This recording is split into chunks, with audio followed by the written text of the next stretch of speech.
My name is Isabella, and I am your Rebel Seamstress, your helpful guide in fulfilling all of your sewing, pattern making, and draping dreams. Today, as it's your very first day of fashion school, we are going to be learning the most basic skill of all, how to hand sew. We are going to go over how to securely begin and end a seam. I'm going to show you 3 different ways to do this, each suitable for different situations.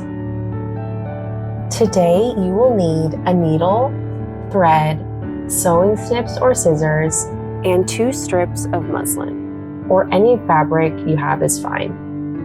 On this channel, I will be guiding students through making their own sewing sample book. If this interests you, please cut your muslin strips 8 inches long and 3.5 inches wide. Let's begin. We will start with our needle and thread. Find the end of the thread and pull.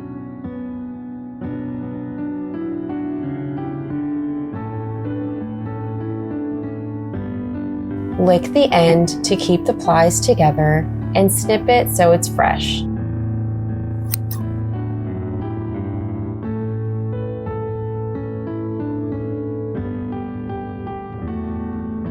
Thread through the hole of your needle. Pull to your desired length.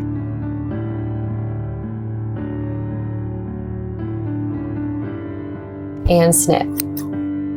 First, we are going to learn how to knot a single threaded needle. To begin, make a slip knot.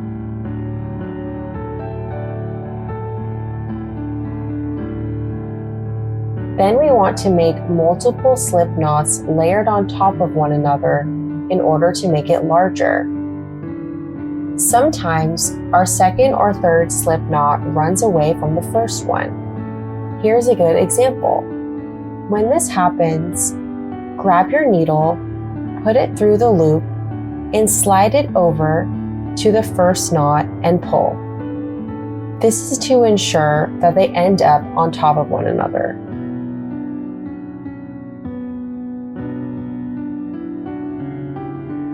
Tying about 3 or 4 knots is great for this sample.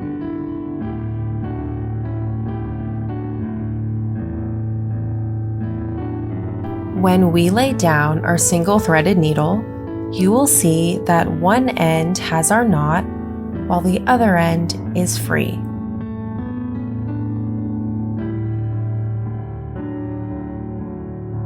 To begin your sample, take 2 pieces of muslin and directly layer them on top of one another.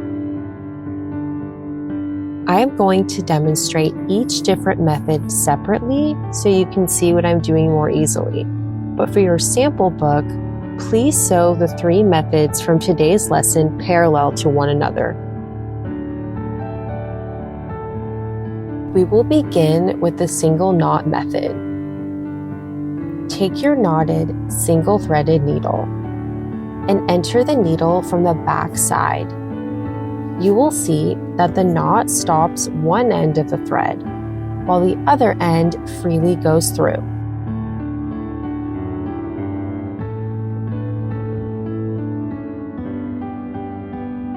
Now, let's sew. We are going to do a basic fine running stitch. Continue going in and out of the fabric at only 1/8 of an inch stitch length. If you are having trouble keeping a straight stitch line, you can use a pencil and draw a line on your muslin before you begin. However, I encourage you to just go slow and try your best to develop the skill.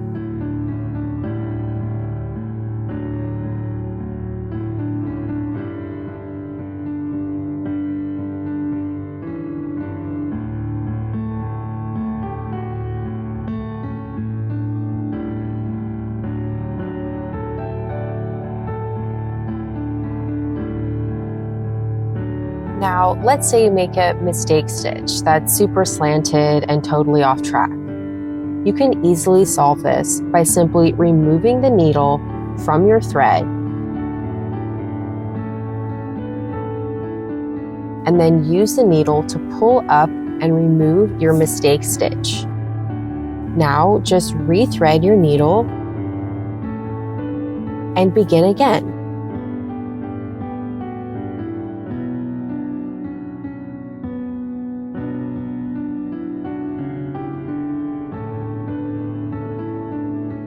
Once you reach the end, sew your final stitch through to the back side. Flip it over, and we are going to tie a few knots to secure our seam. Make a figure 4 loop and then put your needle through it. Using your fingers, tighten the loop to the fabric. Use your thumbnail to hold it in place and pull the thread with your other hand. Do this 3 times so the knot is nice and strong.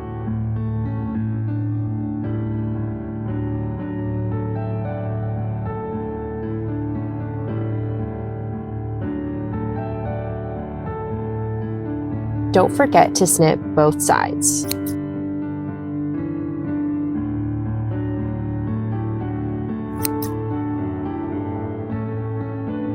And there you have it, our running stitch with a simple knot start and finish.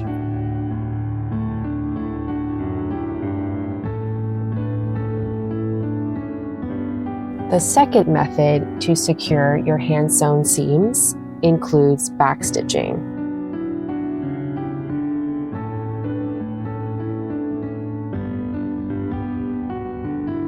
Once again, using a knotted single-threaded needle, enter the needle from the back side of the fabric. Make 1 single stitch and pull it through. Now, from the back side, enter your needle again from the beginning point. This is creating a backstitch by sewing back over your first stitch. We are going to backstitch 3 times to reinforce its strength.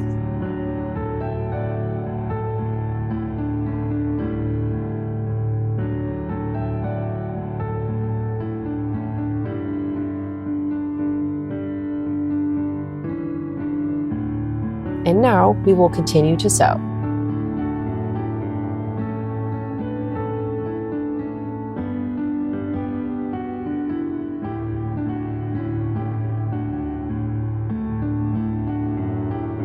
You can see that our first stitch is much thicker than the others because we went over it multiple times. This method reinforces the strength of the beginning and end of the seam. It is perfect when sewing with thick fabrics or whenever you want the maximum strength possible. It is not recommended when sewing with extremely light fabrics, such as thin chiffon, for example, because the fabric may not be able to handle being sewn over and over in the same spot, and this can cause it to rip. When you get to the end, sew your needle through to the back side. Flip it over and enter your needle exactly through your last stitch. Take a look at the front side to make sure your needle is entering at the correct spot. Again, we are going to backstitch 3 times.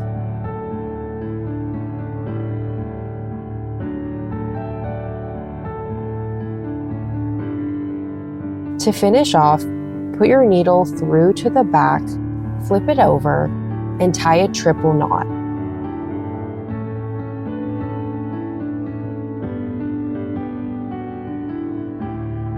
Lastly, we will snip the ends, and there you have it.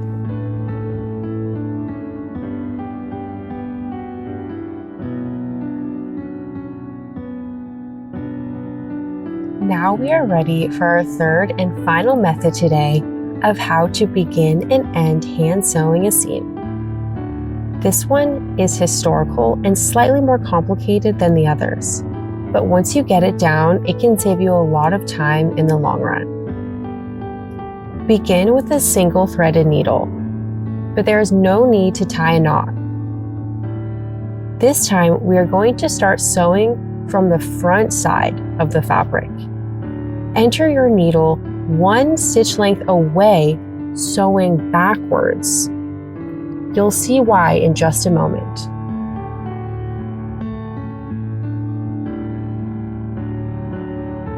Make sure you leave a little tail and then backstitch.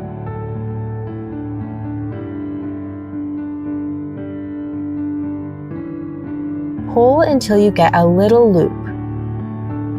Put your needle through the loop and then pull. This creates a loop knot which secures our thread in place. Let's do this just one more time and then we will start sewing.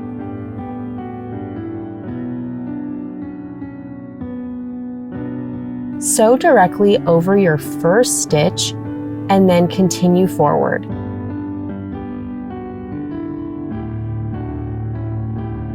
You'll see that the tail is left over at the bottom of your first stitch. Don't worry, that is supposed to happen.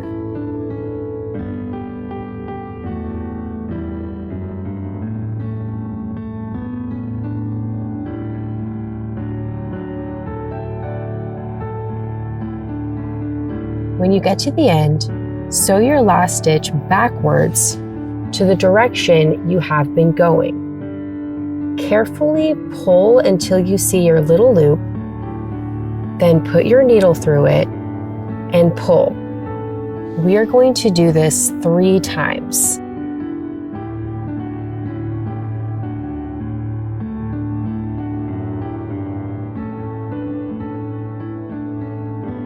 And just gotta snip the tails.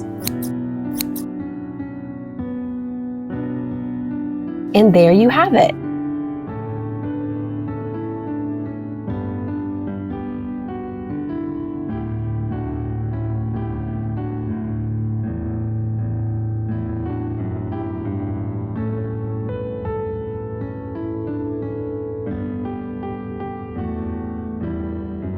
And here are all the notes from today's lesson.